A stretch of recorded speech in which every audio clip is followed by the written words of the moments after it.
Alright, let's go. Wait lang. Sa ano kagad yung slides ko. Okay, hello, good morning, good afternoon, and good evening, guys. So, eto na naman na po ako. Natatawa lang ako. Medyo bagong gising ako eh. Kaya, medyo lingaw pa yung utak ko. So, well, anyways, tulad ng promise ko, ito yung, uh, ano nga to? Instant Authority. How to create a professional looking freelancing portfolio from scratch that will resonate with your prospects and won't make you look like a total noob.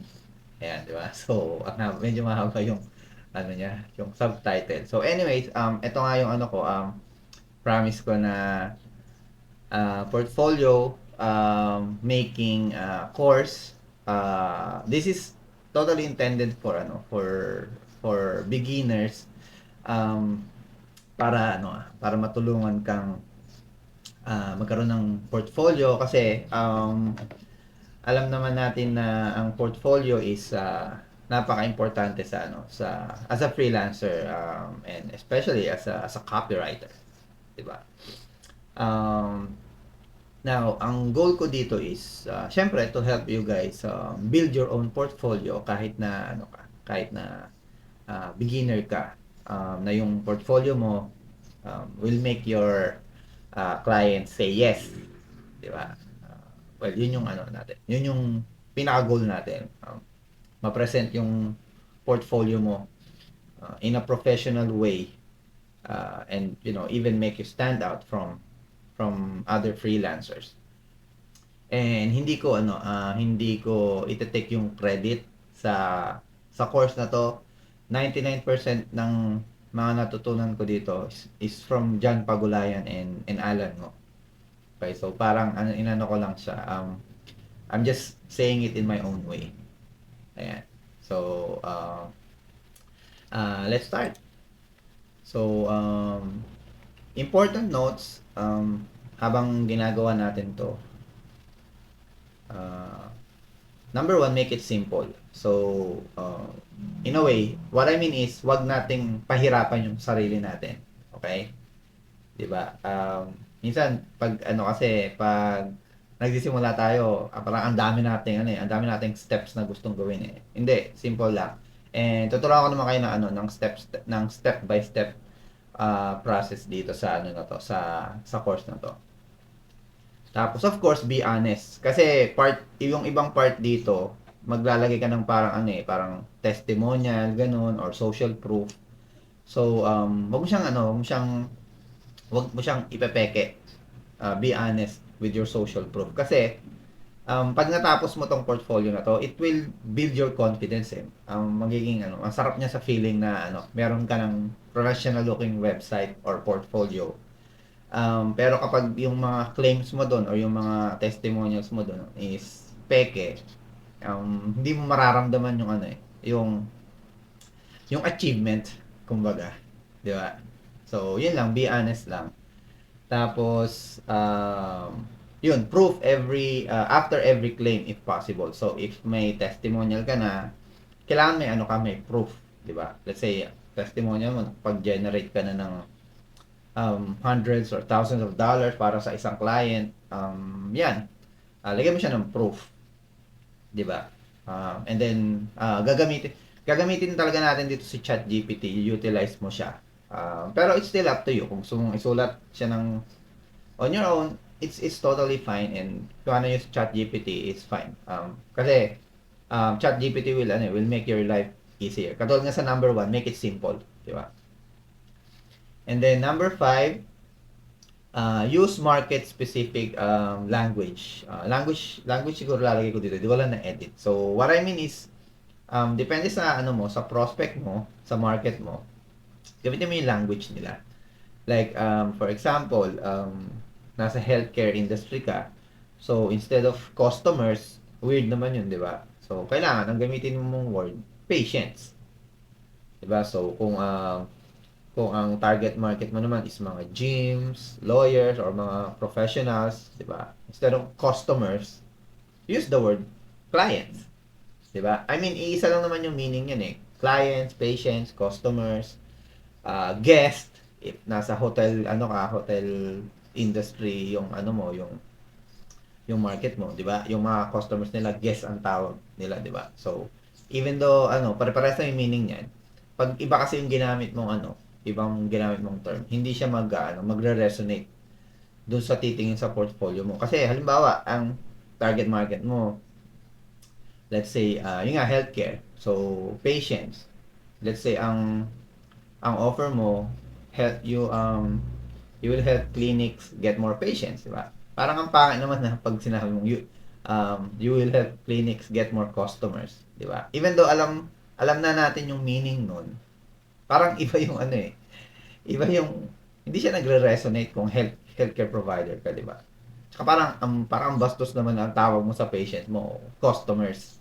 Di ba? Parang wala doon yung ano eh, wala doon yung feeling na gusto mong tulungan yung mga patient mo.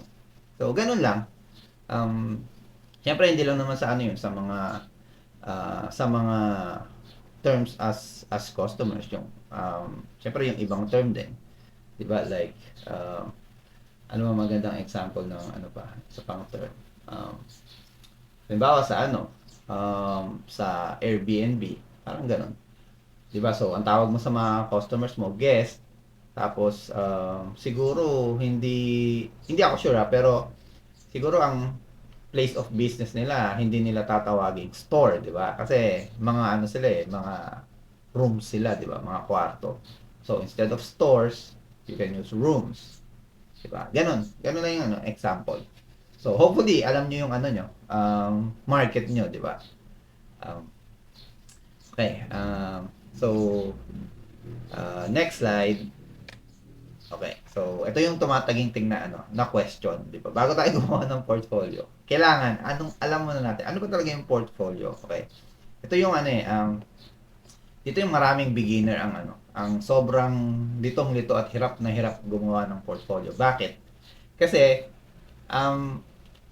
karamihan sa mga ano, sa mga beginner, akala nila ang portfolio, yun yung ano eh, yun yung series ng mga trabaho mo or resulta mo na nagawa mo na for a client. And that's a big misconception. Okay? Ginugol ko pa siya actually. Okay. Ang portfolio is a compilation of academic and professional materials that exemplifies your beliefs, skills, qualifications, education, training, and experiences. So, ang haba niya. So, in a nutshell, ang ibig sabihin niyan, compilation siya ng mga ginawa mo pero walang nakalagay dyan na from a client.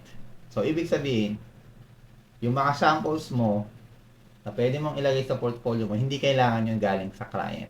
Diba? It's just, ano it's just to show a potential client na kaya mong gawin yung task o yung trabaho. Diba? For example, copywriter ka, like me, email copywriter, diba? Kailangan ba nagkaroon na ako ng client to show them na kaya kong magsulat ng emails? Hindi. Diba? I can write an email without, even if I don't have a client yet.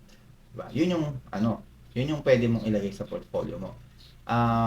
Parang ganito yan, parang yung mga chef, diba? Pag gusto mo bang maging cook or chef sa isang restaurant, kailangan ba nakapagtrabaho ka na sa ibang restaurant? Hindi naman, di ba? Pwedeng mag-practice ka muna magluto sa bahay and then create your own recipe sa bahay. Diba? And then, if you wanna become a chef in a restaurant, doon mo pwedeng i-present yung recipe mo. Diba? Ganun yung ano eh. Ganun yung, ganito yung parang ano eh, dito nag-stack up yung mga, yung mga gumagawa ng portfolio. Especially for beginners, diba? So, don't limit yourself. Pwede kang magka-portfolio kahit hindi ka pa nagkakaroon ng client. Okay? So, ayan nga, misconception, the big misconception. Ang portfolio is a collection of your samples, not the clients you work with, di ba? Okay, so let's start. Ito na yung mga parts nung portfolio na meron ako. Okay, ang unang-unang part niya is yung tinatawag na headline.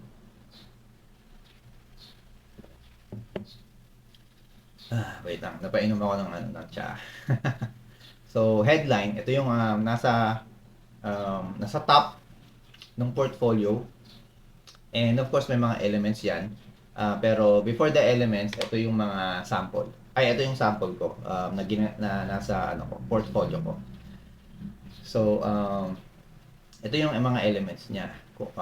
Number one, yung kung sino yung gusto mo makatrabaho. Yung kung sino yung target market mo. So, ang target market ko is coaches and course creators. So, andyan na yan. So, once na makita mo yung portfolio ko, alam mo na kung sino yung gusto ko makatrabaho. Hindi mga taga-ecom, hindi mga taga-SaaS, diba? Mga coaches and course creator. Yan yung gusto kong makatrabaho. And then, itong sa pangalawa, ayan. Ayan yung parang tagline mo or offer clarity mo. So, ano ba yung offer mo para sa, katulad ko, ano yung mga offer sa mga coaches and course creators. So, ang offer ko, I'll help them enroll more students. So, ayan nga, market-specific language, students. Kasi ang mga coaches and mga course creators, may mga students yan sila eh. So, hindi ko nilagay na customers, di ba? So, I'll help them enroll more students without relying on ads or don't pay me at all. So, ang offer ko is, tutulungan ko itong mga coaches and course creators na to magkaroon ng mas maraming student kahit hindi sila mag-ads like Facebook ads or sa Google. And if hindi ko to na-achieve, hindi na ako kailangang bayaran. So, binabawasan ko yung risk nila to work with me. 'Di ba? So, makes you irresistible kumbaga para sa mga potential clients. So, ayan. Yan yung tagline. And then may call to action kagad, 'di ba? As copywriter, alam natin yung call to action. Kailangan meron kang call to action talaga sa portfolio mo para alam nung mga prospects mo kung ano yung gagawin nila para ma-contact ka. Okay, so dito sa sa lahat ng portfolio to, tatlo yung lalagyan natin ng call to action para basahin niya man pataas, pababa, 'di ba? At top, in the middle, tsaka sa bottom, meron kang call to action. 'Di ba? Tapos, ito pala, yung call to action mo, siguraduhin mong isang klase lang ng call to action. Ang call to action ko dito is to chat with me sa Facebook. So, meaning, lahat ng tatlo kong call to action, puro chat lang. Hindi ka pwedeng sa itaas mo, i-chat ka, tapos yung pangalawa mong call to action, tatawagan ka. Tapos yung pangatlo mong call to action, i-email ka. Wag ganun. Ma-overwhelm yung prospect mo. Isa lang. Isang call to action lang. Isang klase ng call to action. 'Di ba? Tapos yung fourth element, ito, yung background photo. Ayan, nakikita niyo siya. So, kung napapansin niyo, ang background photo ko is mga students, tapos someone na nagtuturo sa harap. So, 'di ba? Para yung photo mo kailangan relate sa industry mo. 'Di ba? So, mga course creator, mga coaches yung yung target market ko. Andiyan yung nila, andiyan yung photo na magre-resonate sa ginagawa nila. So, kung ang target market mo mga let's say mga pet owners, mga dog lovers, ganyan, hindi kailangan yung background photo mo. 'Di ba? Mga aso, ganyan. Or kung gyms, edi kailangan siguro mga dumbbells or mga nagyo-yoga, yan. Yan yung lagay mong yan yung lalagay mong photo. Diba? So, eto mga samples of call to action. Yan. So, if trip mo makipag-usap muna sa sa potential client, ayan. Pwede mo na guys, schedule a free consultation, book a call now, get on a call with me, or if medyo vague gusto mo, ayan, let's work together, work with me, ayan. If wala kang maisip na na ilagay, etong let's work together, tsaka work with me, pwede naman yan kahit like, let's work together, pag-click nila, mag-chat kayo, or work with me, i-email ka, pwede naman yun. Lang to, parang, kung sakaling wala na kayong maisip na ilagay na call to action, pwede din yan. 'di ba? So, ngayon ako bakit chat yung ano ko, yung gusto ko. Ako kasi gusto ko bago ko makausap yung ano, yung client sa over the phone, sa Zoom, gusto ko ano na siya eh, halos close ko na siya. Ayoko yung mag-uusap kami na um, mag-explain pa ako ng kung ano-ano about sa business ko, magtatanong pa ako sa kanya, tapos magtatanong pa siya sa akin. I'm not saying that's wrong. In fact, napaka-effective nga nun eh. Ako lang talaga sa sarili ko. Mas gusto ko sa ano, nag-uusap muna kami sa chat. Para pagdating sa phone call, o di ba? Ano na lang, parang formality na lang or meet and greet na lang. Di ba? In fact, yung isang ano ko, recent client ko, hindi siya coach, hindi rin siya course creator. Ano siya eh, brand siya ng ano ng damit. So clothing brand. Tapos hindi man kami hindi naman kami nag ano, Zoom meeting, never. Pero ano, nag-work kami, nag-create ako ng ano sa kanya, welcome series or welcome emails para sa ano niya, para sa brand of clothing niya. Nag-ano lang kami, nag-usap lang kami sa ano, sa chat, Facebook chat lang. Tapos doon ko na siya pinagtatatanong na ano, ng mga questions na pwede ko rin itanong sa ano, sa phone call or sa Zoom meeting. Diba? So, yun yung reason ko kaya gusto ko yung chat. Tsaka medyo ano ako eh, medyo madali ako mag-panic pag pag Zoom call ganyan. Hindi siya ano, hindi siya kaya ng katawan ko. Kinakabahan ako mabuti. Ayan, nagbo-block yung utak ko. So, ganun. 'Di ba? So, option niyo 'yan kung gusto niyo mag-phone call, mag-chat, email, ayan. Okay, so, ayan, ito naman yung ano, kung hindi mo kayang isulat, syempre, ayan, meron kang chat GPT, may prompt ka. So, ang gagawin, ayan yung prompt. Craft a headline for a freelance email copywriter serving health coaches. So, patan mo na lang siya, depende sa ano mo, sa niche mo. So, ganito yung magiging itsura niya pag, ano mo, ginawa mo siya. So, craft a headline for a portfolio page for a freelance email copywriter serving health coaches. So, give 10 samples, make the results samples, or basta yan. Nabubulol na ako. So, ayan. Tapos, magbibigay na sa'yo si ChatGPT ng mga sample ng headline mo. Diba? Transform your health coaching business, proven email copy that converts. Diba? Yan, pwede yan. Maganda yan. Boost client engagement. Diba? Edit nyo na lang. And then, next is, ayan, first testimonial. So, what I mean by first testimonial is, may mga parts din dun sa portfolio na ano na magkakaroon ka ng iba't ibang parts doon. Like katulad dun sa call to action, 'di ba may tatlo kang call to action. Yung testimonials mo, siguro may isa, dalawa or tatlo rin na paglalagyan. Don't worry, kahit wala ka pang testimonial, tuturuan ko kayo kung paano magkaroon. 'Di ba? In fact, I'm pretty sure um, tong first testimonial, 100% meron kayo nito. Kaya niyong gawin to. Okay? So, ito lang. Sa first testimonial mo, ang unang-unang mong ilalagay, yung nag-show ng work ethics mo. Okay? Hindi yung kung gaano ka kagaling maging freelancer o kung gaano mo kagaling kayang gawin yung task. Hindi yun. Ang unang-unang mong ilalagay, work ethics. Bakit work ethics? Kasi yung work ethics mo, it adds human connection.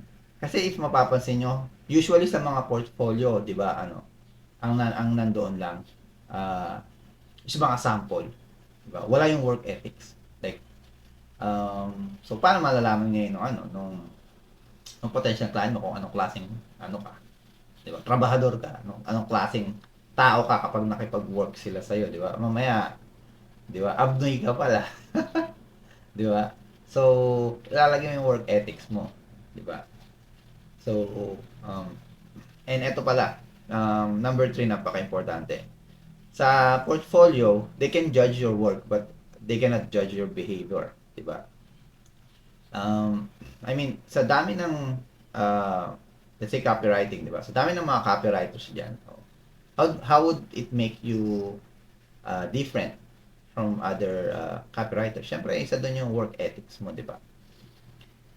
So what if sa isang job post, let's say 100 copywriter ang nag-apply pero ikaw lang yung natatanging portfolio ano may work ethics, di ba? So it will make you, in a way, it will make you stand out, di ba? It yung work ethics na ilalagay mo, it reduces skepticism, di ba? Tapos yun nga, people can be trained for the skill but not for the behavior. Diba? So alam na ng mga ano yan, ng mga business owners yan na pwede ka naman turuan sa sa skills. Pero yung behavior mo, like panay abs kung ano ba, hindi ka nakikipag-communicate, panay absent ka, tapos mga deadlines ng trabaho mo, lampas-lampas na hindi mo pa rin nagagawa. Diba? Hindi yun hindi yun yung ganong work ethics, hindi natuturo yun eh. Diba? I mean, pwede silang pwede ka nilang i-coaching para mag-improve ka sa work ethics mo. Pero kung talagang kupal ka talagang trabaho, kupal ka talaga, di ba? So, ganyan, pakita mo yung positive work ethics mo. So, ito yung sample sa portfolio ko. Ayan. So, if mababasa nyo, he is the kind of teammate you can always count on. Diba? So, ibig sabihin, yung testimonial ko about my work ethics is maaasahan ako. They can count on me kapag ako nagtrabaho. Tapos, ayan, yung testimonial, di ba? Ryan is always putting in the extra effort, showing real dedication and integrity. Kasi ako pag nag-work talaga ako, talagang bigay todo. Di ba? As much as possible, binibigay ko yung the best ko. Sa kahit gaano pa kasimple yung na yan, yung trabaho na yan. Tapos, ayan yung name nung nung nagbigay ng testimonial, Francis, virtual assistant. Alam nyo dito, hindi nyo kailangan pahirapan yung sarili nyo dito. Kanino nyo pwedeng kunin to? Kahit kanino na nakatrabaho nyo dati. So, kahit hindi siya freelancing, let's say nag-work sa call center, kuha mo ng testimonial yung isang mong teammate to. In fact, ito, yan.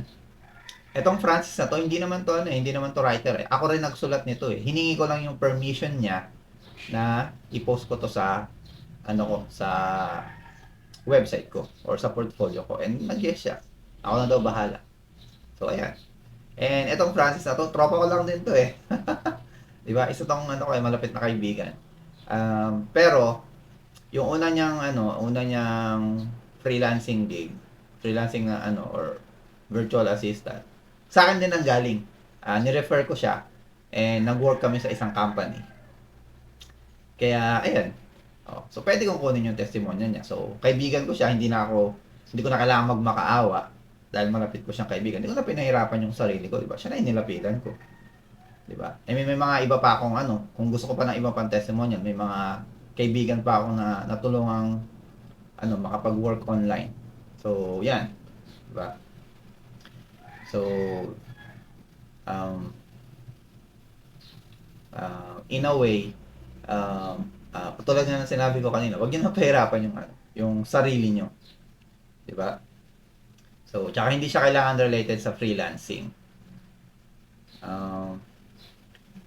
Tsaka hindi siya kailangan related sa offer mo. So, kung copywriter ka, hindi naman kailangan na itong testimonial na to about copywriting. Basta ang pinapakita niya yung work ethics mo. Tsaka hindi kailangan yung person na magsasalita dito may authority. Hindi kailangan ng ganun. Kasi hindi naman hindi naman kilala ng ng titingin eh, 'di ba? Wala na siya. Basta makita niya to, most likely wala na siyang pakialam kung sino to, 'di ba? Yun. Okay, so let's go to the next slide. Which is yung susunod na page ng portfolio ko is yung tinatawag na credibility booster. So, but ito optional lang to. Ibig sabihin, pwede mo itong ilagay, pwedeng hindi. But of course, pag nilagay mo siya, diba, it adds up. It's extra power sa sa portfolio mo.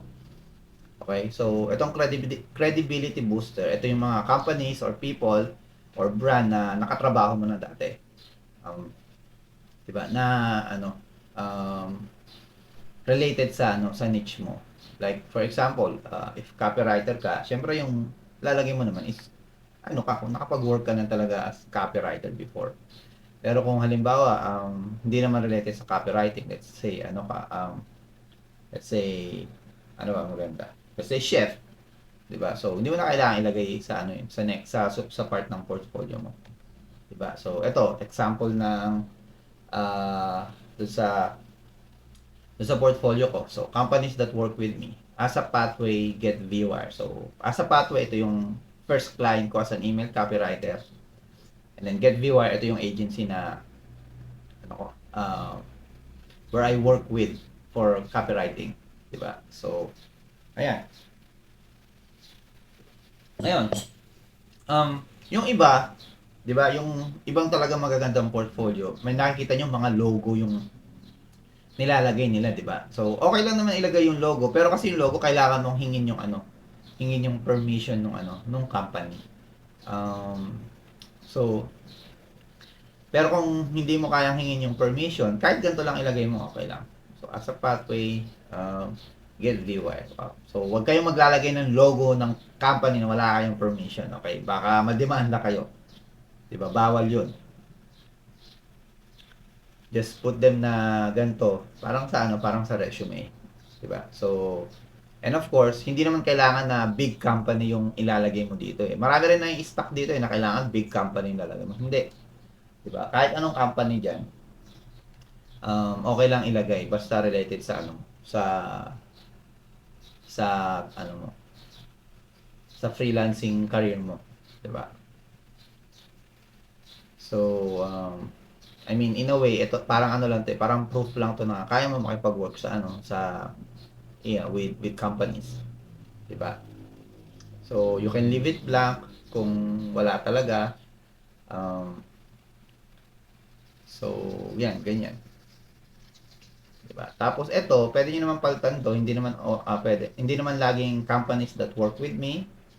Can also be like let's say relate sa email copywriting, it can be companies who grew their email list after working with me. So, yung mga ganun ba? Yan. 'Di ba? And of course, kung maraming ka ng company na pwedeng ilagay diyan, syempre lagay mo lahat. Kasi ano 'yun eh. Um, it build it's ano it boosts your credibility. Okay? So, next ito na. Ito na yung parang tawag dito. Ito yung parang main course. Diba? Puro pagkain yung naiisip ko. Di ba kasi ako kumakain eh. So, ito yung parang main course ng ng portfolio mo. Ito talaga yung pinaka-importante sa lahat ng sa lahat ng matututunan nyo dito sa course na to. I'm not saying hindi importante yung iba, pero ito yung pinaka-importante. What makes it you. Di ba?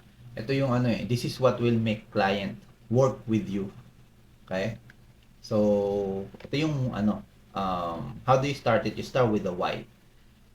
Because people don't buy what you do, they buy why you do it. 'Di ba? Kasi most of the time, yung mga portfolio, 'di ba? Ang nakalagay lang doon yung yung mga samples mo, yung mga achievements mo, 'di ba? Pero hindi nakakalimutang ilagay ng ng mga beginner freelancer na yung mga prospect mo. Tao din yan sila eh. 'Di ba? Hindi sila masusway basta-basta sa mga results na mo na papakita mo kahit nag-generate ka pa ng million. Kung ayaw niya nila makipag-work sa'yo, hindi yan sila makikipag-work sa'yo. Bakit? Kasi hindi ka naman nila hindi nila alam kung bakit mo ginagawa 'yon. Kaya kailangan, 'di ba? Alam nila kung bakit mo ginagawa yung isang bagay. Bakit mo gusto makipagtrabaho sa mga head coaches, bakit gusto mo makipag-work sa mga 'di ba sa mga nag-online selling, 'di ba? Kailangan alam nila yung why mo. Bakit? Kasi parang hindi ka nila kayang i-support kung hindi nila alam yung yung reason behind what you're doing. Hindi nila alam yung yung yung why mo. Okay? So, bibigyan ko kayo ng isang perfect example. Medyo segue muna ako sa sa course. Okay?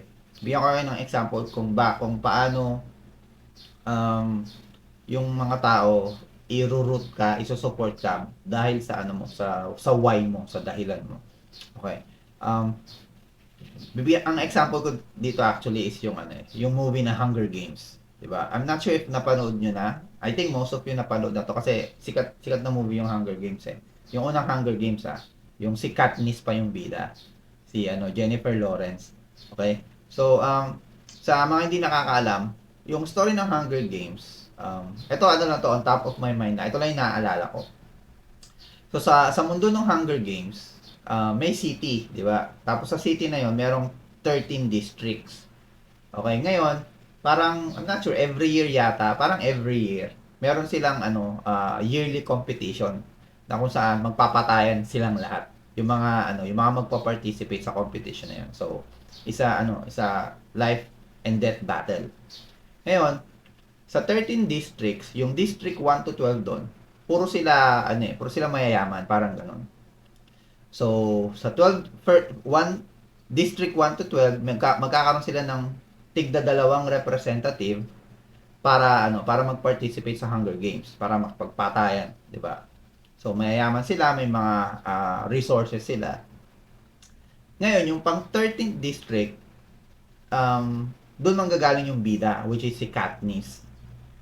Tapos, um, nung pilian na, kasi ano 'to parang sapilitan kang ano, random silang namimili na magpa-participate. So, nung sa ano na, sa district na nung bida, District 13, mga mahihirap naman sila doon. Tapos, syempre, walang gusto mag-participate kasi nga, patayan yun eh. Di ba? Most likely, mamamatay ka doon. Kasi nga, wala ka ng mga resources eh, wala kang pera. Tapos, ang good news dyan, hindi yung bida yung ano, hindi si Katniss yung napili na mag-participate. Ang napili doon yung kapatid niya, yung mas bata niyang kapatid. So, syempre, si Katniss, mahal niya yung kapatid niya. Ano siya, nag-volunteer siya, 'di ba? Instead na yung kapatid niyang ano, mas batang babae na ang magpa-participate sa Hunger Games, siya yung ano, siya yung nag-participate, siya yung nag-volunteer.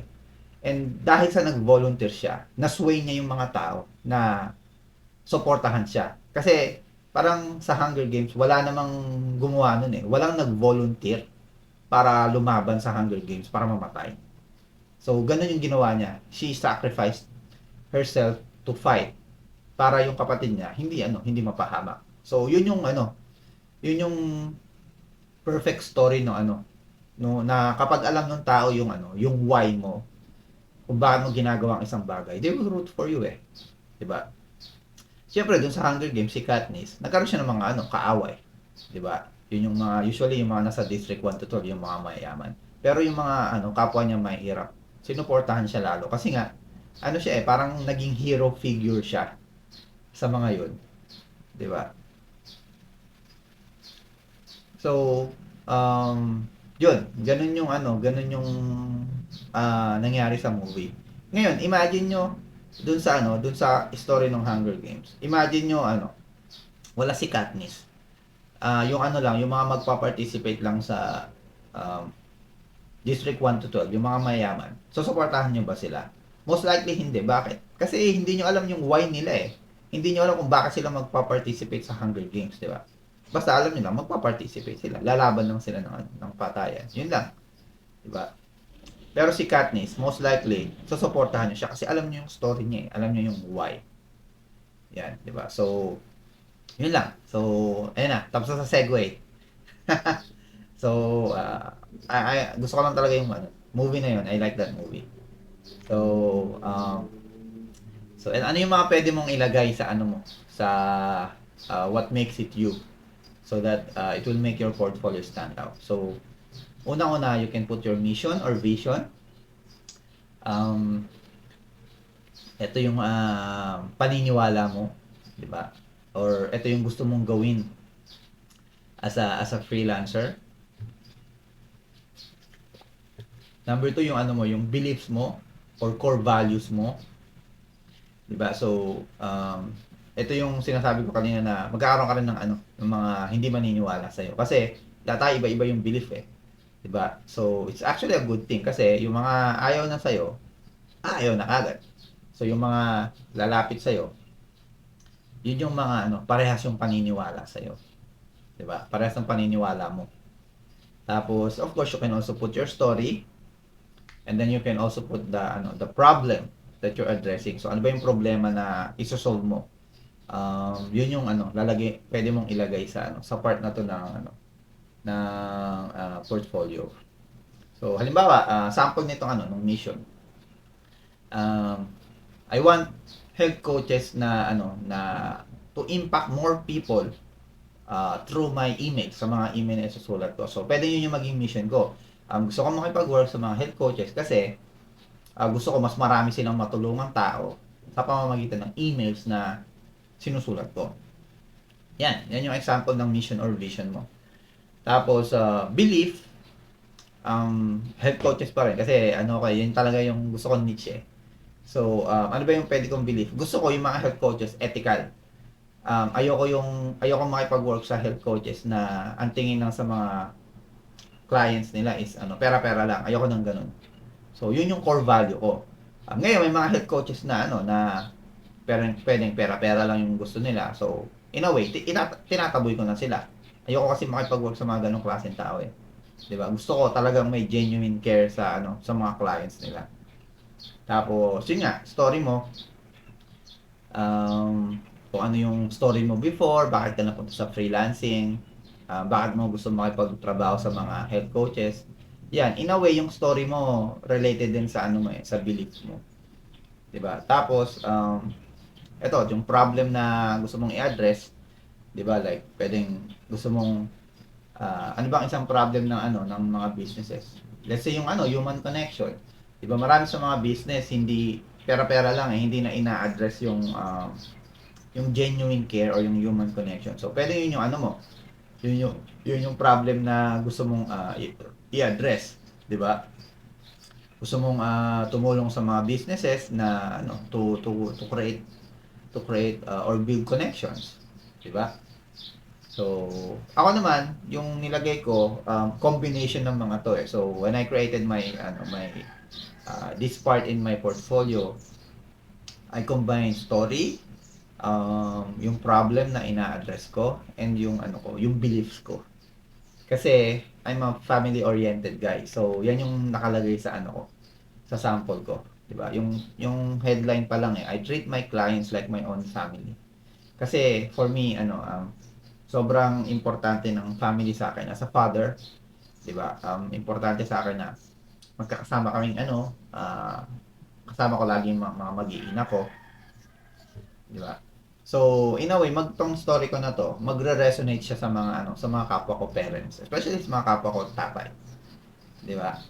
Tapos ayan, I firmly believe. So, 'di ba? Ayun yung belief ko. Family comes first.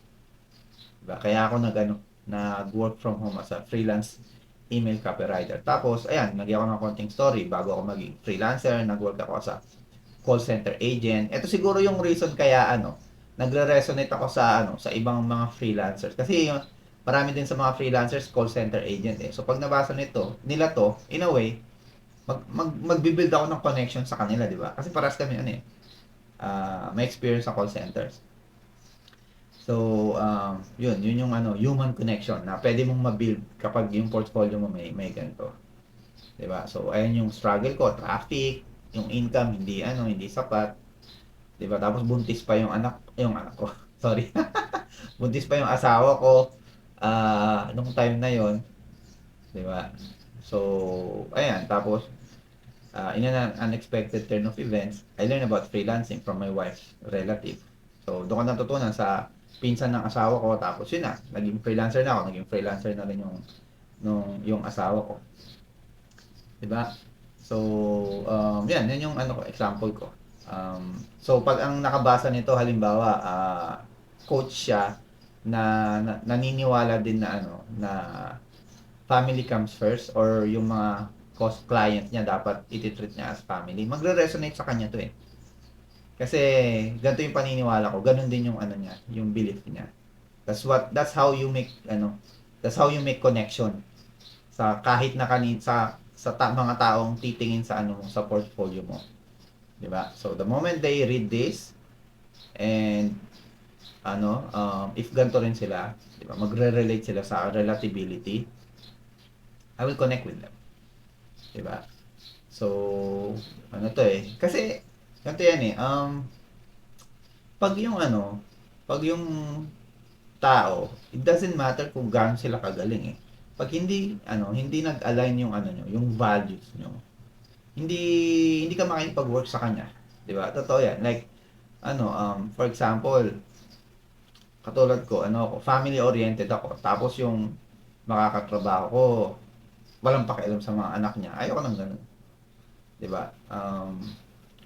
Hindi hindi siya kahit makipag-work ako sa kanya, hindi magiging maganda yung yung pakiramdam ko knowing na that person is pinapabayaan niya yung mga anak niya, 'di ba? So or pinapabayaan niya yung asawa niya or worst, binubugbog niya yung asawa niya, 'di ba? Hindi ako makikipag-work sa mga taong ganun. Ganun ba? Yan yung mga beliefs or values ko na ano na um, na pwedeng mag-resonate sa mga kapwa ko sa mga kapwa ko fathers, 'di ba? So um 'di ba? Ito pa pala, another element here is itong profile picture or photo, yan. So, since family oriented ako, nilagay ko na yung buong family ko dito, 'di ba? So, it shows na talagang family comes first with me. And then ngayon kayo, ano ba yung pwede nyo ilagay na photo? Syempre, lagay nyo kung isa lang kayo, lagay nyo professional looking photo. Basta wag yung parang 2x2. Ayan, pwede na yung kahit pa demure, okay lang. Ngayon, if may team naman na kayo, lagay nyo yung team photo. Diba? Mas siya, maganda siya. Kasi pag may team ka na, syempre yung client mo hindi lang sa isang tao diba, makikipag-collaborate, kundi sa buong team nyo. 'Di ba? So, 'yun. Huwag niyo kalimutan lagyan ng niyo ng photo niyo. Tapos, ayan, pag wala kang maisip na mission, vision or belief mo, ayan, use ChatGPT. So, ito yung prompt niya. Can you craft a mission statement for a freelance email copywriter? Yan, ganyan. Who believes that it would be such a waste to focus on new customers and not be able to keep current customers. So, yan. Yan yung prompt na pwede niyong gamitin. So, ito yung example niya. Can you craft a mission statement? Ayan. So, ayan yung mission statement. To empower health and wellness brands by crafting compelling email narratives. Diba? That not only attract new customers but also nurture enduring relationships with existing ones. So, medyo malalim siya. Kung ako to, i-edit ko ng konti to. Diba? So, yan. 'Di ba? Yan yung gamitin niyo si ChatGPT. Huwag niyong pahihirapan yung sarili niyo. 'Di ba? And then ang importante dito ano ba? Freelance. Tong word na believe or belief. Lalagay niyo 'yan para ang i-feed niyo kay ChatGPT yung paniniwala niyo. 'Di ba? Give ChatGPT your belief. Okay? And then pangalawa, dito mo ilalagay sa sa story mo or dun sa part na to yung yung second CTA mo, di ba? Sabi ko kanina, tatlo yung CTA. Tatlo yung call to action. So, una sa taas, headline, ito yung sa gitna. Let's work together, ayan. So, pag clinic nila yan, mararoute sila sa FB page ko tapos magcha-chat. Pwede silang mag-chat sa akin. So, ayan. So, ayan yung continuation ng ko, nung story, nung story ko. So, yan. 'Di ba? Okay, so ito na. Next is yung mga features ng ng service mo. So, kailangan meron siyang headline at meron din siyang description. So, itong features na to, ito yung what makes you desirable. That will make something that will make you desirable than other freelancers or than other copywriters, di ba? Ito yung parang Parang ikaw lang yung ano, how you work. Parang ganun. So, basta explain ko sa susunod na slide. So, eto. Ito yung ano, features na pwede mong ilagay kapag kapag nakipag-work sa yung mga potential client mo. So, 'di ba? So, kung copywriter ka, alam mo yung mga features and benefits, 'di ba? So, 'di ba yung mga products may mga features sila um halimbawa, Netflix, 'di ba? Ano ba feature na Netflix? Watch anywhere, na pwede kang basta may internet or 'di ba pwede ka pa mag-download ng mga shows doon. So, kaya ganun yung mga features eh. So, dapat meron ka rin as a freelancer. So, ano-ano ba yung ano-ano yung mga pwede mong i-include na na sample mo as feature. Pwedeng ang feature mo is yung email na isusulat mo ready na in 2 days. Diba? Halimbawa, ang project mo is to write 5 emails. So, yung 5 emails na yan, kailangan sa'yo, ready na in 2 days. Diba? So, sa iba, pwedeng 3 days, 4 days, sa'yo 2 days. Yan. And then, pwede mo ring samahan na bukod sa nagsusulat, pwede ka rin mag-design ng emails. Diba? Ito, very very powerful tong email design sa mga e-com. Kasi marami sa kanila yung mga emails nila gusto nila may design. 'Di ba? So pwede mo nang ilagay na guaranteed revenue kung confident ka talaga na kaya mong mag-provide ng revenue sa mga gagawin mo. Pwede mong ilagay 'yan, 'di ba? So ito improve deliverability sa naman to email marketing o sa email copywriting. So kung kaya mong i-provide 'yan sa mga isusulat mong emails, pwede mong ilagay 'yan. Tapos async, no meetings. Ayan, ito, ako yan. Ayoko ng mga meetings talaga eh. 'Di ba? Pwede mo rin ilagay yan as feature ng feature mo as a freelancer, o 'di ba? May ka na. 'Di ba? Product ka na mismo eh nung nung business mo or nung freelancing business mo, 'di ba? So, ito no hidden charges. Ayan, pwede mo rin ilagay yan. Tapos to, ginawa ko lang to as a joke, only rights, pero joke lang yan. Only revisions meaning niyan. So, ibig sabihin, 'di ba? Yung iba kasing freelancer, pwedeng pag nagawa niya na yung project, yun na yun. Bahala na si client gamitin yun, 'di ba? Pero pwede mong ilagay na feature is only revision. So kung halimbawa hindi niya nagustuhan yung una mong gawa, pwede niyang ipa-revise sa iyo. So ayan, 'di ba? Disregard niyo lang tong only rise.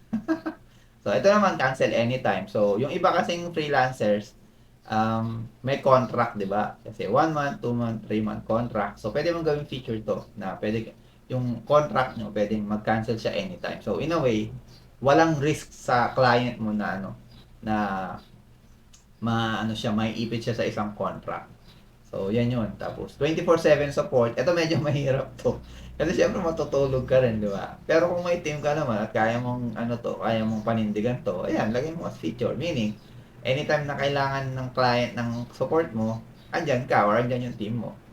Di ba? So, ito rin, money back guarantee. So, kung halimbawa, yung ginawa mo, walang results, balik mo yung pera niya. Pwede rin yan.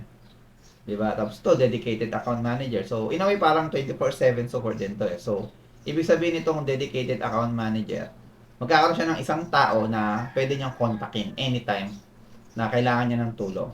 So, yan, parang ganito rin yan eh, parang 24/7 support. Diba? Tapos, platform expert, Ibig sabihin, alam mo yung iba't ibang platforms dun sa dun sa kung ano man yung freelancing skills mo. Halimbawa, email copywriting. So, pag platform expert ka sa email copywriting, alam mo yung iba't ibang email marketing software. Alam mo yung Klaviyo, alam mo yung MailerLite, alam mo yung System.io, yun, ganun yung platform expert.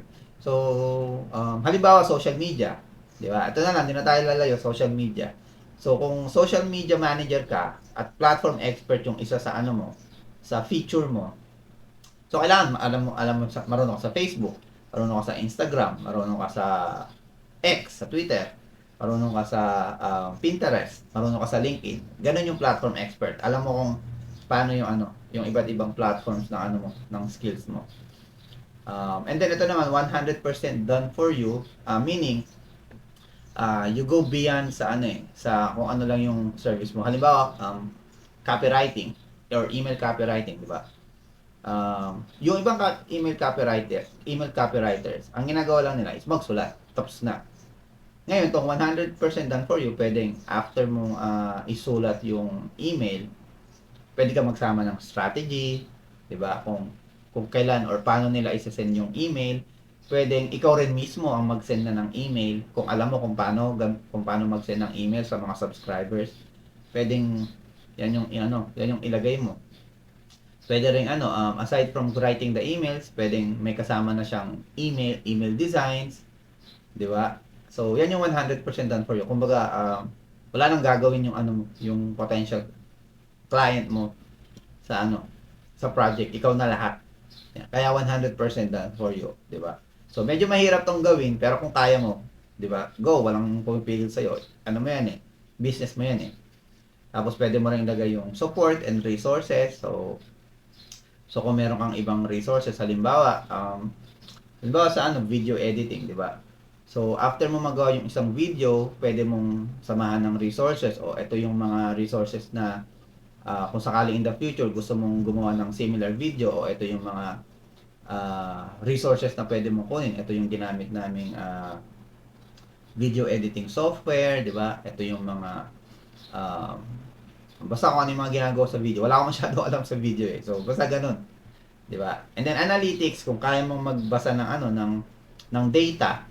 Halimbawa sa mga email marketing campaign, may mga data yan eh, di ba? Like ilang percentage ba ng nagbukas ng email or ilan yung nag-click sa link. Ayan, yan yung analytics. So kung kaya mong kaya mong ilagay sa feature mo yan, lagay mo. 'Di ba? And of course, kung ano pa man yung maisip yung feature. 'Di ba? Ngayon, kailangan ba lahat 'to ilagay mo? Hindi. Pili ka na ng tatlo diyan. 'Di ba? Huwag mong masyadong pahirapan yung sarili mo. Tatlo lang okay na. 'Di ba? Tapos syempre, ito yung example ng 'di ba? How I work. So, ayan. Ayan, yung katulad kanina, 'di ba? Ito, async. Ayan, async. So, ayan yung totally async. Tapos lalagyan mo siya ng description. 'Di ba? So, kung ano ba 'yan? Ayoko ng meeting. So, pag nag-email copywriter ako, ayoko ng mga maraming meetings. Basta gagawin ko yung yung trabaho ko. Basta makausap nila ako sa email, konting consulting. Ayan. Tapos results based. So meaning meron akong money back guarantee. 'Di ba? So kung wala silang napala sa akin, wala silang kailangang gastusin. Kaya nga dun sa wait lang. Saan na yung headline ko? Kaya nga tong headline ko, 'di ba? I'll help you enroll more students without relying on ads or don't pay me at all, 'di ba? Relate siya sa ko sa feature ko. Saan na 'yan? Ayan, relate sa dito, 'di ba? So, pag hindi ako nakapagbigay ng results, 'di ba? Hindi wala kang gagastusin. Mas mababa yung risk ng client pag nakipag-work sila sa akin. Ayan. Tapos ito, no strings attached, walang contract. Diba, kung ayaw mo lang sa akin, bahala ka. Ganun yun eh. Ayoko rin ng sapilitan. Bakit gusto ko ng walang contract? Kasi ganito yan eh. Pag based lang to sa experience ko. I'm not saying wag kayong mag-contract. Mag-contract kayo kung gusto nyo. Kung if it makes you feel secured, 'di ba? Kaso lang dito kasi sa contract, pag halimbawa ayaw na nila sa service mo tapos may contract sila. Siyempre, mapipilitan silang bayaran ka, 'di ba? Tapos mapipilitan ka pa rin gawin yung trabaho mo. Ngayon, if alam mo naman na ayaw na nilang makipag-work sa iyo, tapos copywriter ka, yung susulat mo kasi magre-reflect sa magre-reflect sa gagawin mo eh. So kung halimbawa, bad trip ka na sa client na yon, baka lumabas pa yan sa mo, sa copy mo, di ba? Lalabas, parang magiging yung mo eh, yung output mo, yung mga isusulat mo, parang magiging substandard, parang ganun. Di ba? Tapos yung client mo naman, since ayaw na makipag-work sa'yo, ayaw ka na nila bayaran, pero napipilitan ka nilang bayaran. Negative experience na sa kanila yon, 'di ba? So, parang halimbawa, kung bigyan ka nila ng pangit na testimonial, pwedeng mangyari yun eh. Or hindi ka nila i-refer sa network nila. 'di ba? Just because you have a contract, 'di ba? Kaya ako hindi ako, as much as possible ayoko rin nang naiipit sa contract, 'di ba? Para kung ayaw na nila, edi ayoko na rin. Move on na ako, hanap ako ibang client, 'di ba? Ganun 'yun eh. Ganun yung ganun yung belief ko sa contract. Siyempre, having a contract has its advantages too, 'di ba? Pero ano yan, bahala na kayo diyan. Business niyo naman yan, freelancing business niyo yan. It's up to you. 'Di ba? And of course, syempre, hindi mawawala si ChatGPT, 'di ba? So, kung wala kang maanong features, ayan, i-ano niyo na, i-ChatGPT niyo na lang. 'Di ba? Tapos yung kanina, yung mga example ng features ko, 'di ba? I-post niyo yung video, i-screenshot niyo kung wala kayong maisip na sarili niyong features, 'di ba? So, ayan. Can you give me a short description, like 2 to 3 sentences I can put under my totally async feature? So, minsan kailangan mo i-explain kay ChatGPT kung ano yung feature na yun eh. 'Di ba? Ayan. Kaya dito in-explain ko sa kanya, totally async is one of the features in my service, meaning I can write email copy just from resources and don't need to do meetings. So, ayan. 'Di ba? Maglalagay na siya ng ayan. Yan eh. 'Di ba? Susulat na siya ng description ng mo. Diba? Tapos, pag after nung feature 1, lagay mo yung feature 2. So, can you add one more for results-based feature? Which simply means money back guarantee. So, ito yung feature ko, results-based. Tapos, ang ibig sabihin lang niya, money back guarantee. So, ayan. Susulat na si ChatGPT ng description ng feature na yun. Diba? So, yan. Yan yung isa rin sa importante na lalagay nyo sa portfolio nyo. Okay, next naman is yung how do you do things differently. So, iba to sa feature eh. Yung feature kasi, pwedeng pwedeng magaya ng iba, di ba? Etong how do you do things differently, pwede pa rin naman tong magaya, pero in a way, ito yung ito yung parang pwede siyang gayahin pero hindi 100% magagaya. Hindi katulad ng features, 'di ba? Kahit sino pwedeng gayahin yung 100% ng features mo eh. Pero to hindi. Kasi sarili mo tong process, 'di ba? So ano yung examples ng how do you do things differently? So number one, how they will work with you, how you work. Number two, how you generate results and ways to work with you. So, iba-iba yan. Yung number one, how to work with you, ito yung paano sila makikipagtrabaho sa'yo, or paano yung process mo before they work with you. Isa-isayin natin. Ganito yan eh. Ano ba yung first slide ko? This one. Ito nga yung nilagay ko sa portfolio ko. How to work with you. So, how to work with me, naglagay ako ng 3-step process. Diba? Una, simply send me a message on how to get started. So, related pa rin siya sa call to action ko, diba? Diba yung call to action ko, chat lang. So, una-una, let's talk. Diba? Simply send me a message to get started. So, yun lang. Sendan nila ako ng message. Yun yung una kong step. How they will work with me. Tapos, provide nila yung info. So, itong provide info, ginawa ko lang siya mukhang madali, pero ito ngayon nag-uusap na kami sa chat. 'Di ba? Tapos dito ko nahihingin yung mga info para alam nila na na kapag nag-usap kami sa chat, may mga hihingin na akong info kung gusto nila makipagtrabaho sa akin, 'di ba? Pwede yung mga emails na ginamit nila dati, ganun, 'di ba? Or yung demographics ng nila, ng mga clients nila, mga customers nila.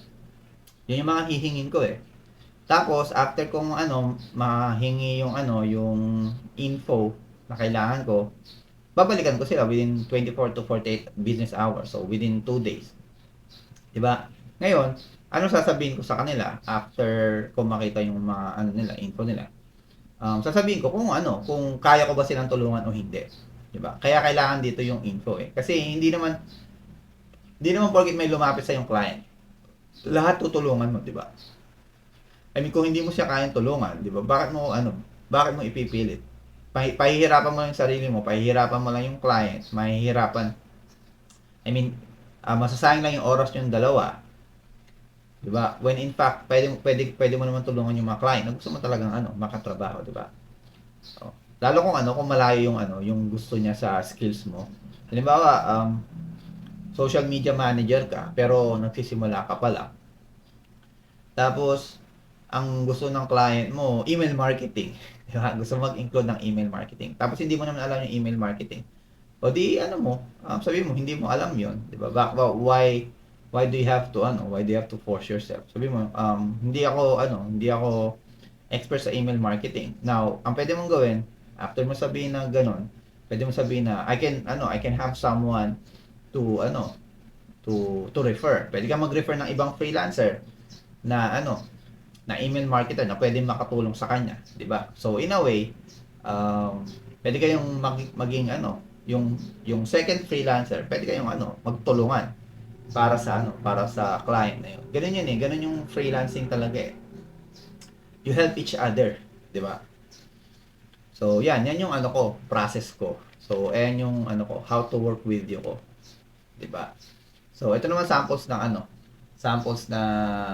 ng iba. So how you work. So, 'di ba itong how to work with you. Ito yung before they work with me. Bago kami magtrabaho together, ito yung mga steps na kailangan nilang gawin. Itong pangalawa, sample of how you work. Ito naman yung yung gagawin mo or yung steps mo kapag nagtatrabaho na kayo together. 'Di ba? So, ito yung before, ito yung the current.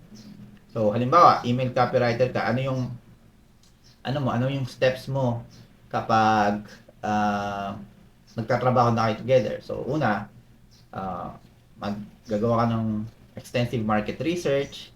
Tapos, pangalawa, magki-create ka ng email. And then, pangatlo, sasend mo sa client for review. 'Di ba? So, yan. Ganyan yung example ng how you work. And then, ito naman, another example ng how you generate results. So, ito, in a way, medyo connected dito sa how you work. Pero ito naman kasi, may lalagay mo yung sample na ng yung mga revenue na pwedeng ma-generate sa kanya. Like, so example, na-hire ka na as email copywriter, 'di ba? Or you're working together na. So, research, create ka ng email campaign, 3 to 5 emails, tapos send sa sa subscribers or send mo kay client. Tapos after nun, ano na mangyayari? E di ayan may revenue na. So, yan, in a way, pwede mong ilagay yan sa portfolio mo. How you can generate results. Tapos, ito naman, samples of ways to work with you. Ito yung yung iba't iba mong pag medyo marami ka ng offers na pwede mong ilagay. So, halimbawa, email copywriter, 'di ba? So, usually ang ginagawa ng email copywriter is nagsusulat. Tama? Pero kung halimbawa kaya mong mag-audit ng email campaign, kumbaga marunong kang tumingin ng data, ng analytics, pwede mong ilagay 'yun. So, pwedeng option 1, email copywriting lang. Option 2, email copywriting na may kasamang audit.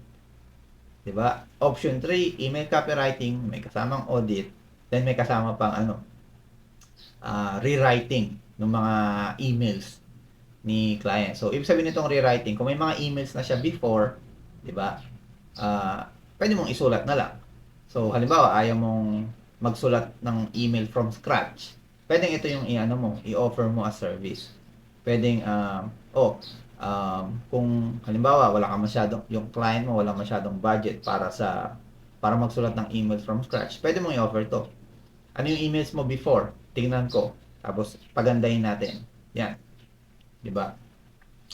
So, yan yung mga iba't ibang ways para iba't ibang mong skills pwede mong i-separate. 'Di ba? Yan yung pwede mong ilagay as sample. Okay, now, syempre, pwede ka chat GPT ulit, di ba? Pag wala ka pang pag newbie ka, wala kang result, siguro ang best part is yung how to work with you. Um, this one na lang. Para step by step lang. Kasi ito parang inaano mo sila eh. Tinuturuan mo sila kung paano sila makikipag-work sa'yo. Di ba? Kung ano, I think ito, for me, ito yung best na ilagay for beginners. Kasi most likely, wala ka pang results eh. Di ba? Tapos, usually pag beginner, wala ka pa nagiging client, hindi mo pa alam kung paano yung gagawin mo pag may katrabaho ka na. Tapos, eto, usually, siguro, kung isa pa lang yung skill mo, wala ka pa rin nito. Di ba? So, for me, yun ang the best na piliin muna. How to work with you. Tapos, ayan, pili ka lang, i-prompt mo lang siya kay ChatGPT. 3 to 5 steps that I can put on my website. Tapos yan, how do you do things differently? So, ayan siya. Can you give me 3 to 5 steps that I can put on my website on how a client can work with me? Ayan. So, ayan. Bigay siya ng 5 step how to work with me. Diba? O yan, step 1, initial consultation. Book a free consultation. Tapos pangalawa, customized proposal. So, after ng consultation, sasendan mo na sila ng proposal, ganyan. Tapos onboarding and agreement. Parang ganyan ba? Diba? So, huwag nyo nang katulad ng kanina ko pa sinasabi, huwag nyo nang pahirapan ang sarili nyo. Diba? Okay, so ito na. Next part is the second testimonial. So, kung yung unang testimonial, di ba, work ethics. Itong second testimonial naman. Ito naman yung yung knowledge mo or yung skills mo about sa freelancing or sa niche mo like copywriting, di ba? Okay, so ito yung example ng second testimonial ko. So, Ryan's expertise in email copywriting has been a game changer for our agency. Diba? So, kailangan related naman na siya sa skills mo. Hindi naman pwedeng work ethics ulit kasi may work ethics ka na sa sa unang testimonial, diba? So, ayan. Diba? And then, eto pala. Kwento ko ulit. Tong Cassandra na to, ito yung asawa ko. Diba? So, nag-work kami sa isang agency. And then, dito ko unang nakuha yung email copywriting, email copywriting client ko. So, na-refer niya ako sa sa agency niya. And then, ayun, wala na interview, kinuha na nila ako kasi nga asawa ko siya. So, in a way, hindi ko na pinahirapan yung sarili ko, di ba? Kahit katulad dun sa una kong testimonial, yan. Ako rin nagsulat niyan. Hiningi ko lang yung permission niya. So, di ba, pahirapan ko yung sarili ko. Nandiyan yung asawa ko. Di ba, pwede akong humingi ng testimonial sa kanya. Kasi, talaga namang, ayan, yung client na yun, yung unang email copywriting client ko, talagang mahirap sila katrabaho. Pero, in the span of 2 years, di ba, nagstay sila. Di ba? And then, of course, tinulungan ko rin yung agency mismo na magkaroon ng email templates, about communication, yan. 'Di ba? So itong na to, kahit asawa ko yung bigay ng testimonial sa akin, professional pa rin siya. Kasi wala siyang kasinungalingan, talagang ginawa namin 'to. 'Di ba? So eto pala, I'm sure yung iba sa inyo nag-iisip, 'di ba, sa second testimonial. Paano ako magkakaroon ng testimonial? Baguhan pa nga lang ako. 'Di ba? Tama, I'm sure yan yung iniisip niyo eh. 'Di ba? So, okay, ito isang technique na pwede niyong gawin para magkaroon ng second testimonial. Okay? Kuha ka ng 10 tao, 'di ba? Just 10 people. Tapos make sure na yung 10 people na yun interested sila sa freelancing or sa copywriting or so kung ano man yung skills mo. Okay? Whether social media manager, website development, di ba? Hanap ka ng 10 tao or kahit 5 tao lang actually, pwede na. Or kahit isa lang, di ba? Kung talagang wala, isa lang pwede na. Kasi anong gagawin mo? Turuan mo sila. Turuan mo one-on-one or magpa-webinar ka na ano, nagtuturo ng ano, nung skill set mo. Turo mo 'yun for 1 hour. And then turo mo ng libre, syempre, wag mo nang pagbayarin 'yun, lalo kung makakilala mo naman, friends or family, di ba? Tapos after nung ano, nung webinar, hingan mo sila ng feedback. Hingan mo sila ng ano, ng testimonial. Ano yung masasabi nila dun sa ano, dun sa training, 'di ba? Um, Tapos yung makukuha mong feedback, yun yung gamitin mong ano, testimonial, 'di ba? Kasi usually yung mga mag-ESI dito, kasi yung ituturo mo as beginner, mga ano rin, 'di ba? Mga beginners lang din naman yung tuturuan mo. So, syempre mas may alam ka ng konti, mapapabilib mo sila, 'di ba? So, kahit wala ka pang client, basta alam mo yung ano, alam mo yung gagawin mo, siguro nakapag-take ka na ng mga courses dati, email copywriting courses. O, yun ang ituro mo ngayon sa ano, sa mga bago mong or sa 10 people na yon.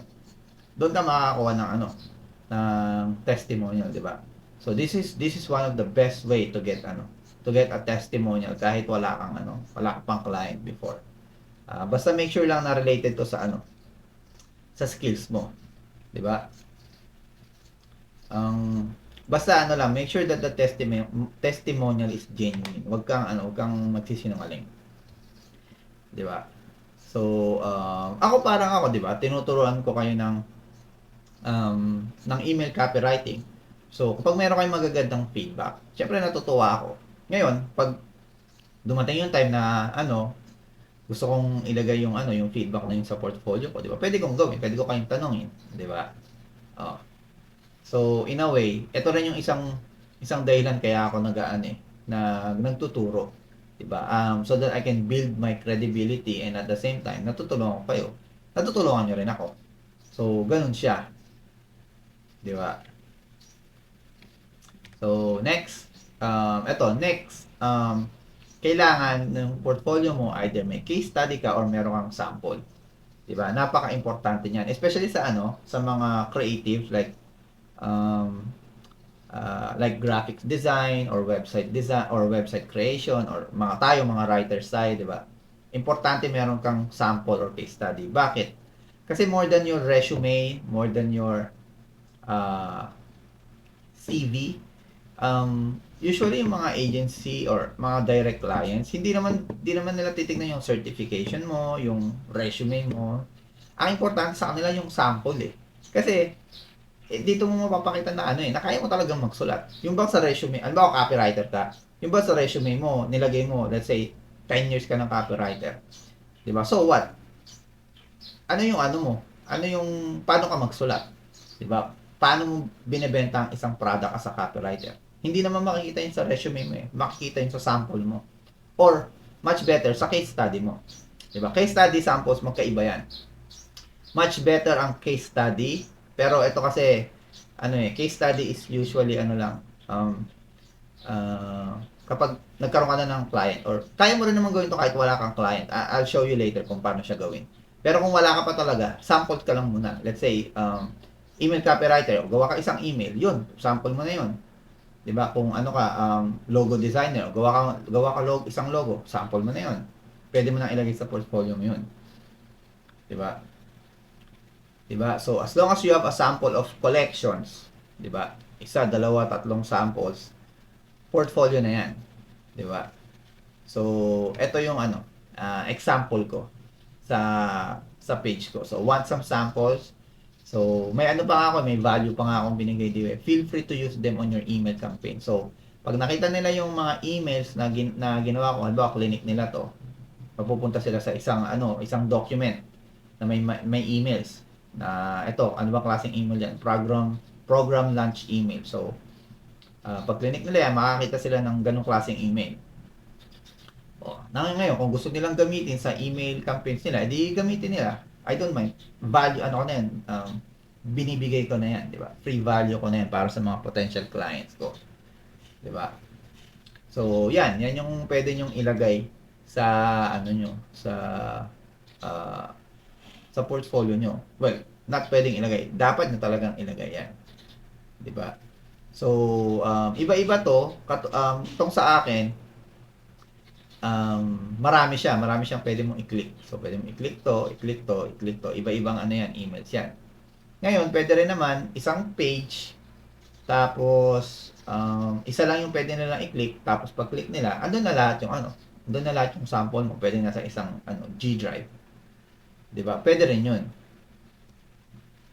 'Di ba? Maro-route sila sa ibang ano, sa ibang website na nandun yung mga samples mo. Ngayon, of course, case study. Ngayon, doon sa mga baguhan na hindi alam yung case study, ang case study, ito yung something na ginawa mo na, tapos meron ka ng data kung ano yung nangyari dun sa ginawa mong project na yon. Data or results. So, hindi naman kailangan to from a client. Kahit sarili mo lang, pwede mo siyang pwede mo siyang gawin, 'di ba? Ngayon doon sa mga email copywriter diyan na hindi pa rin alam kung paano makagawa ng sample, kung nag-subscribe kayo sa email list ko, meron na kayong 13 doon, 'di ba? 13 emails. O 'yun. Gumawa kayo ng emails gamit yung na 'yon, yung ko na 'yon, yung templates ko na 'yon. O di may sample na kayo, 'di ba? So, it doesn't matter if nakapag-work na kayo with the client or not. You can always write a sample. Diba? Ito yung what's important is na mapapakita mo sa potential client kung ano yung kaya mong gawin. Diba? So, kung writer ka, pakita mo na, ganito ka magsulat. Diba? Ganito yung resulta na kayang gawin ng isusulat mo. Diba? Ganun yung lalagay mo sa sample. So, doesn't matter if it's from a client or not. Diba? Ewan ko ilang beses ko na in-emphasize yun, diba? Hindi mo kailangan ng previous client to have a good portfolio or to have a good sample. So, ito example ng case study, diba? So nag-post ako nito sa sa wall ko sa FB at sa ibang groups na case study na may konting story, diba? So, ito nag-yield na kasi ng meron na kasi siyang data, meron na siyang results. So, ano itong case study na to? So, yung case study ko, nag-create ako ng account, brand new Facebook account noong February 15. Tapos, ang gusto kong gawin sa Facebook account na yun is for freelancing lang talaga. So, gusto kong actually parang accidental case study to eh. So, hindi ko naman alam na hindi ko inakala na magiging case study to. So, pero ginawa ko na rin siya para may proof ako. Diba? So ano yung case study ko dito na sa Facebook, kahit brand new account ka, kahit wala kang kilala, wala kang network, pwede kang magkaroon ng clients. Pwede kang magkaroon ng freelancing opportunities. So, ayan yan. Ito yung mga ginawa ko after ko mag-create ng account. Nag-polish ako ng email portfolio ko, which is tong course na to, di ba? Tapos, in-optimize ko yung Facebook account ko para sa mga potential clients. Tapos, tinulungan ko yung iba ko mga fellow freelancers, entrepreneurs, fellow copywriters. Diba? Nagbigay din ako ng mga free sample sa mga sa mga fellow freelancers ko, tsaka sa mga potential clients ko. Diba? Tapos, yung sinabi ko, hindi siya madali. Hindi talaga siya madaling gawin. Kasi, nag-work na ako eh. May family din akong di ba? May baby pa ako na clingy. Kaya hindi siya madaling gawin. Tapos yun nga, yung iba tinatawagan pa nga ako randomly, iniistorbo ako, yung iba nagagalit din sa akin, di ba? Pero hindi yun yung hindi yun yung importante. Ang importante doon yung result. So, ayan, yan yung data na nakuha ko. Mahaba pa to, hindi lang siya kasya sa screenshot. Di ba? Kung gusto niyo yung yung post, makita yung post ko na to, let me know lang. I'll send it to you. Diba? So, ito yung ginawa ko. Tapos, ito rin yung medyo nahiwalay ko pala to. So, ito yung ginawa ko nung umpisa. Tapos, ito yung continuous kong ginagawa. Nagpo-provide ako ng feedback. Minsan nga nagsisend pa ako ng video. So, I guess dapat to magkakasama na sila. Ayan. So, ewan ko, ba't ganyan ginawa ko? Well, anyway, usually yung mga post ko naman sa Facebook, hindi ko na Hindi ko na masyadong nire-review. Basta, sulat ko isang beses. Tapos, in a few hours, check ko, konting edit, yun, napopost ko na yun. Hindi na ako tumatagal sa mga ano, sa mga FB post ko na yan. Kung email yan talaga. Yan, medyo tatagal ako kasi email copywriter talaga ako eh. Tapos ito, pwede kong ano to eh, pwede kong i-present sa potential client na gustong ano, let's say gusto nilang mag-build ng ano, ng business nila in Facebook. Pwede kong ano to, pwede kong ipakita to as a case study. Ayan, may sample ako, 'di ba? Pwede kong i-offer to as a service din. Yan. So, yan, ganyan ang case study. Meron ka ng ano, ginawa mo yung isang bagay, isang related sa skills mo, tapos nagkaroon ka ng data, 'di ba? So, ganyan. So, dito, ayan, ano ba pwede mong ilagay na iba bukod sa email? Halimbawa, social media manager, o di lagay ka ng ano mo dito, sample post. Hindi naman kailangan na ano eh, may i-click sila, 'di ba? So, sample post, one, ganyan. Ngayon, yung sample post mo na yun, let's say, gumawa ka ng sarili mong Facebook page. Tapos, um, pinopost mo doon yung ano, yung mga pwede mong i-offer sa client. Tapos nagkakaroon ka ng data. O di yun, may case study ka na. Di ba? Ayan. So, after nyan, after ng samples, ito social proof. Okay? So, yung mga testimonials mo, pwede rin naman siya as social proof. Pero ito, parang ano to eh, extra juice. 'Di ba? Parang ano to, parang dagdag credibility. 'Di ba? And yung social proof, hindi naman kailangan din from clients. 'Di ba? Ito yung ano, iba pang mga testimonials or feedback na nakuha mo from ano, from some of the people you help. Diba? Tulad ng sabi ko kanina, pwede kang magpa-webinar, tulungan mo yung mga ano, tumulong ka ng mga ano, baguhan na related din sa, na gustong matutunan yung freelancing or social media management, 'di ba? Singin mo sila ng feedback. Let's say 10 sa kanila nagbigay sa'yo ng feedback. 'Di ba? O dilagay mo lahat 'yun.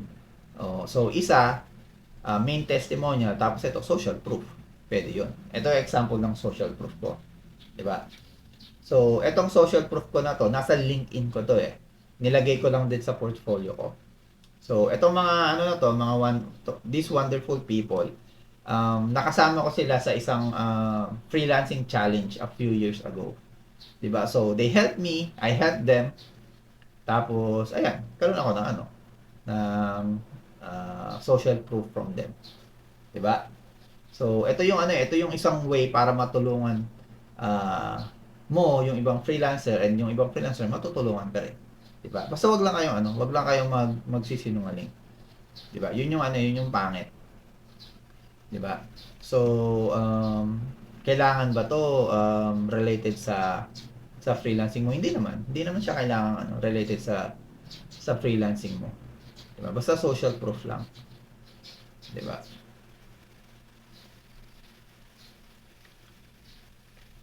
Basta nagsabi sila na, let's say, sinabi nila, thank you, di ba? Thank you, Ryan. You helped me with this. This is a really good course. Yung mga ganun lang. Yan yung social proof na pwede mong ilagay. Di ba? Of course, kung social proof mo galing clients, much better. Di ba? Okay, now, ito naman yung susunod. Facts. Okay. Etong facts, isa rin to sa mga ano, sa mga bagay na hindi mo nakikita sa ibang portfolio, 'di ba? Kung yung mga big businesses may FAQ section, dapat yung portfolio mo may FAQ section din, 'di ba? 'Di ba? Kasi most portfolio doesn't have FAQs. Totoo 'yan, 'di ba? Bilang lang yung may mga FAQs sa mga portfolio nila. So, ano yung mga common questions ng ano na ilalagay mo? Siyempre, yung mga questions na pwedeng ano itanong na sa ng client bago pa kayo mag-usap. Halimbawa, isa sa common question as a writer or let's say yung mga nag-graphics, 'di ba? Kung ano, kung may limit ba yung revisions mo, 'di ba? Like ilang beses mo sila pagbibigyang ano, i-revise yung ginawa mo. 'Di ba? So what's the turnaround time? Kailan nila makukuha yung ano, yung final product ng ano mo ng project nyo, 'di ba? And then what if there's no results? 'Di ba? So what if walang resulta? Ano yung mangyayari? Ano yung gagawin? Magkaka-refund ba sila? 50% refund ba? Ganyan. So, and then are there any refunds? And then ito, can I choose which copy, draft to approve? So, ano yung mga i-approve nung client mismo? Let's say, gumawa ka ng limang email copy. Kailangan ba yung limang email copy na yon approve na kagad lahat? Pwede bang mamili lang si client doon? So, ganyan. Diba? Yan yung mga, kumbaga, yung mga questions sa utak ng mga clients nyo. Sinasagot na ng FAQ nyo. Diba, kung may iba kang services na hindi mo nalagay sa portfolio mo, lagay mo dyan, do you offer other free services? Do you have samples? Ayan. Diba? So, pili ka lang ng 3 to 5 dyan.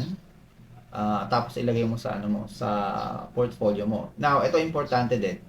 Kung yung yung mga sinulat mo sa mga unang parts ng portfolio mo, nasagot na dito, wag mo na siya lalagay sa FAQ. Halimbawa, 'di ba dun sa portfolio ko, may money back guarantee ako. So, hindi ko na kailangan lagay ito. Itong are there any refunds? Kasi may money back guarantee ako eh. 'Di ba? Or hindi ko na kailangan ilagay itong what if there's no result. Kasi pag walang result, 'di ba? Hindi mo kailangan bayaran. Yeah, so hindi mo na kailangan ilagay ito kasi nasagot na niya eh. 'Di ba? Wag na yung doble-doble. 'Di ba? So, ayan, ito yung example ko sa FAQ, 'di ba? Nilagyan ko lang ng ganito, pero in a way, FAQ lang talaga siya. 'Di ba? So, how fast is the turnaround time? Ayan. So, turnaround times, ayan yung definition niya. Tapos number of revision. Do you have a minimum term on your contract? So, wala nga akong contract, 'di ba? So, wala akong minimum contract. Parang nalagay ko na rin to sa una. So, siguro dapat tanggalin ko to. Diba? Well, anyway, siguro nilagay ko siguro to kasi gusto ko talagang i-emphasize yung yung pagiging walang contract. Pero tatanggalin ko na lang to next time. Which emails to approve? Sa akin, absolutely. Importante kasi na-approve nila yung email. Kasi kung di nila gusto, tapos ginamit pa din nila, bad experience sa kanila yun. Diba? So, kailangan, i-approve nila yung email ko. Pag na-approve nila, o di saka ko ibig sabihin, tapos na yung product na yun. Or yung email na yun. Tapos ito, yung time frame. Diba? Yan. Yan yung samples of FAQ. Tapos, of course, andyan yung friendly tool natin na si ChatGPT. Diba? So, gamitin natin si ChatGPT para sa sa FAQs. So, ayan siya. Can you give me an answer to this FAQ? Are there any refunds? Diba? So, ayan. Ayan yung pwede mo. So, we offer a 30-day money back guarantee. O, diba? Siya pa yung nagbigay ng, ng time frame kung kailan yung money back guarantee. So, 30 days. Pwedeng 1 year, 365 days. Ayan. Yun yun siya eh. Tapos, type mo lang, do as one as well for what if there's no result. So, ayan yung isa mong FAQ, what if there's no result. Diba? So, magsusulat na siya ng susunod na na FAQ. And then, ayan, malapit-lapit na tayo matapos kasi nasa third CTA na tayo. Well, in fact, ito na rin yata yung dulo niya eh. Di ba? Yung third CTA. So, di ba? First CTA sa taas, second CTA sa gitna, third CTA or call to action sa sa dulo, sa pinakababa. So, ayan lang yan. Simple lang. Itong tagline na to or itong offer na to, ito lang rin yung sa headline, doon sa pinakauna. Di ba? Iniba ko lang ng konti yung yung words. So, 'di ba? Yung 'di ba yung sa una, student. So, ito naman, how to increase your revenue by up to 10%. So, using your email list.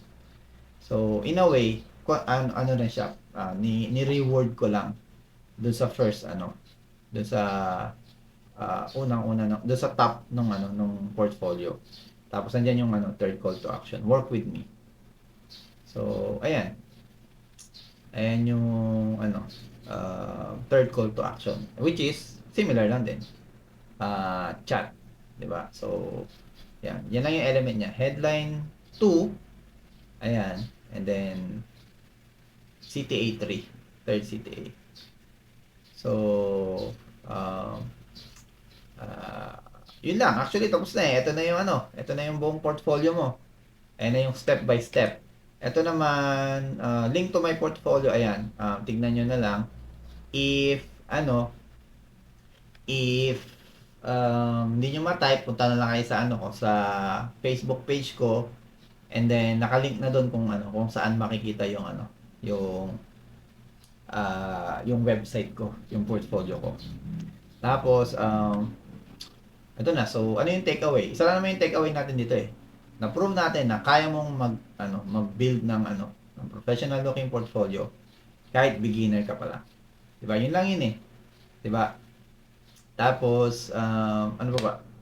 Ito, FAQ, hindi sa portfolio kundi sa course na to.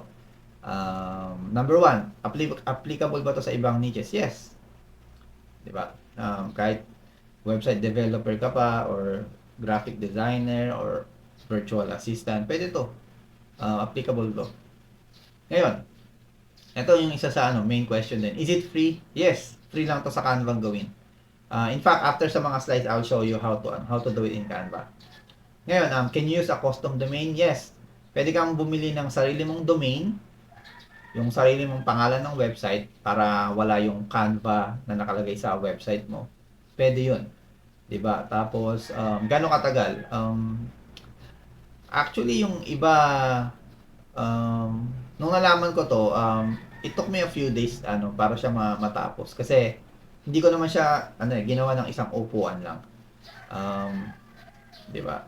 Pero, I think in less than 4 hours, 3 hours, kayang matapos to.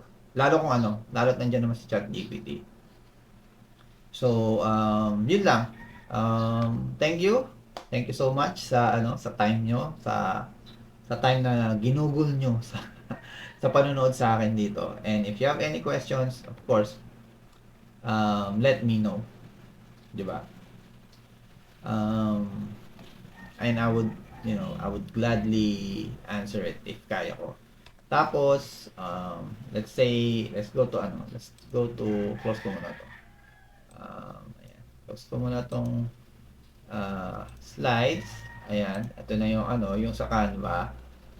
Tapos, paano ba siyang ginawa? Ayan. Punta ka sa Canva. Ayan. Type mo lang tong website. Ayan. Website. And then, eto. Click mo to.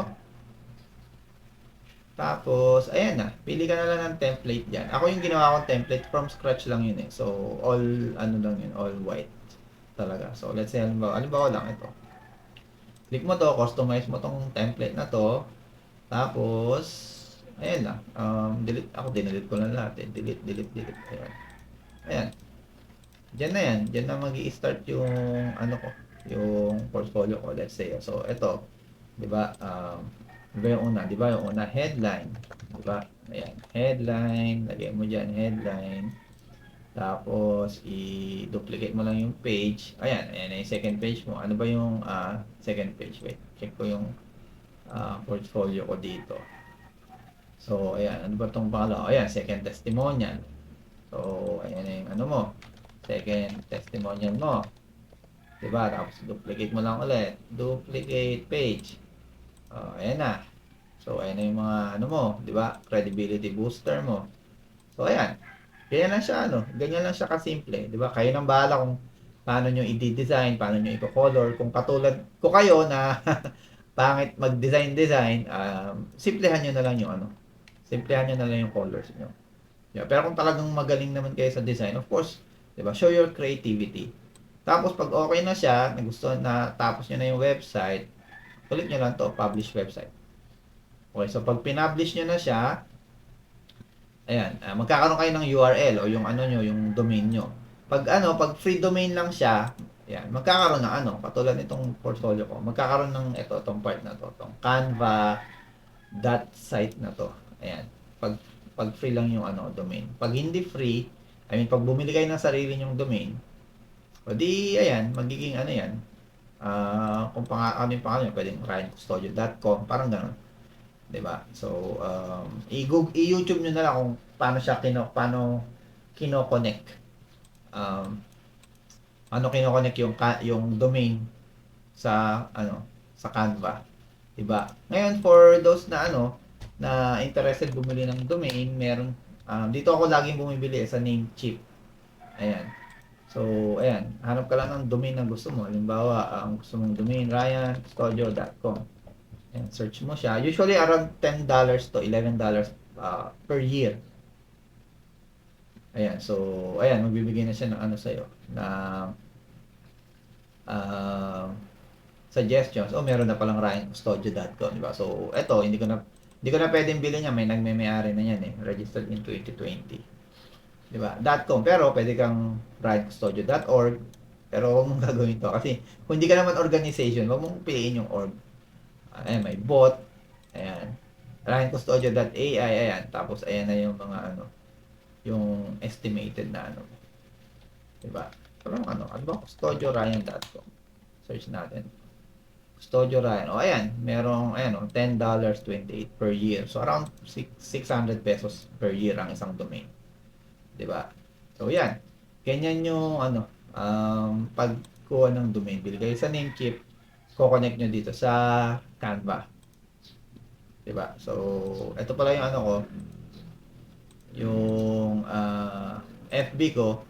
So, punta lang kayo dito sa page ko, or sa profile ko, and then, ayan lang siya. Diba? Para may kayo, may sample kayo. Para, diba? So, yun lang. Yun lang naman ang yun lang naman ang way para magkaroon ka ng ganitong klaseng portfolio.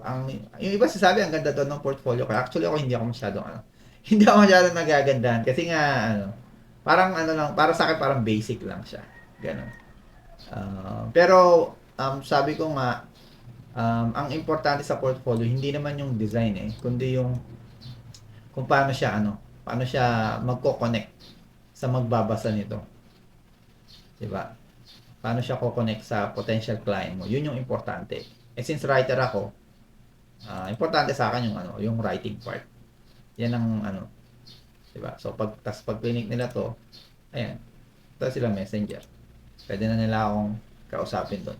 So yun lang. I hope you guys have a wonderful day and sobrang thank you sa pakikinig.